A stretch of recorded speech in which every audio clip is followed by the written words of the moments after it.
folks, I hope you're okay. Welcome back. It's another Friday Fitness and it's me, Andy Chadwick. And this week I've got a great compound set for you, and we're going to be working on your hip mobility, stability, and also opening out the back as well as we reach overhead through this exercise. So we're going to perform a reverse lunge with an overhead reach, but I'm actually going to incorporate a strength exercise as well, which is where the compound set comes in.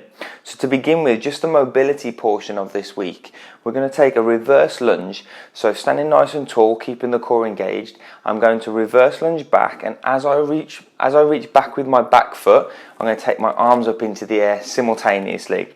So as I lunge back, I'm reaching on up, and then from there coming back to the start. Again, staying on the same leg, down and then back up.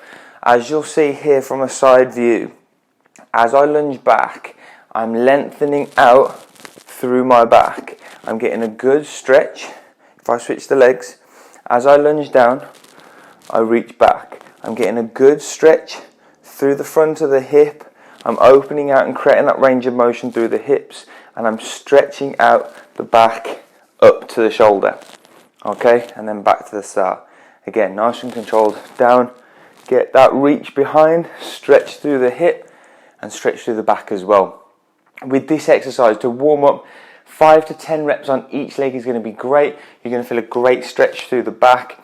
You can also adapt this and take it a little bit further. So as you step back, go with just one arm and just reach over the body. Okay, so it's going to get a greater stretch through the spine or through the back.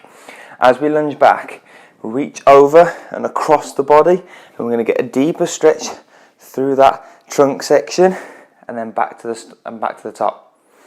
Now we're going to start to incorporate some weight into this, and this is where it becomes a compound set. A compound set literally means as one exercise finishes, a next exercise begins, but we're going to put two exercises together. So, I've got myself a dumbbell here. You can use a kettlebell, you could use a band, attach the band to the foot, opposite arm, and then lengthen on up as you press. What I'm going to do here is I'm going to bring the dumbbell up to my shoulder height. I'm going to lunge back, nice and slow. When I get to the bottom portion, I'm going to pause here. Now from here, I'm going to perform a shoulder press. I'm keeping everything stable through the hips, through the trunk. When I get to the bottom position of the shoulder press, I'm going to lunge back up to the top. This is where it becomes a compound set rather than a combination exercise. A combination exercise, I would be pressing up as I lunge back. Whereas this, we're breaking the reverse lunge, starting the shoulder press, finishing the shoulder press or breaking the shoulder press, starting the lunge back up to the top. So again, from that shoulder position, I'm going to reverse lunge back, pause at the bottom, shoulder press up to the top, keeping my core engaged, keeping my hips nice and stable, shoulders nice and stable, down and then back up. Again, from the side, if I reverse lunge back, again, shoulder in neutral position, reverse lunge back, down, pause, hold those hips nice and stable, keep that stomach engaged or that core engaged. From here, press on up to the top, lower back down controlled, drive back up to the top. What you're going to find here is not only are you creating width, creating mobility through the spine, through the hips with that first stretch, you're going to start to incorporate some strength here by having to do the reverse lunge with that overhead press. Now you might be wondering why we do a stretch for the back and then do a push movement or a press movement overhead with a dumbbell.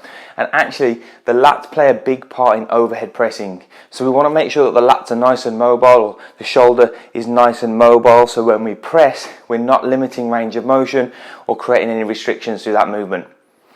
That's this week's Friday Fitness, folks. I hope you enjoyed it. It's a different one. It's preparing the body and then putting some strength or some load through the exercise. Give it a go, post your comments down below, and I'll see you all next week for another amazing Friday Fitness.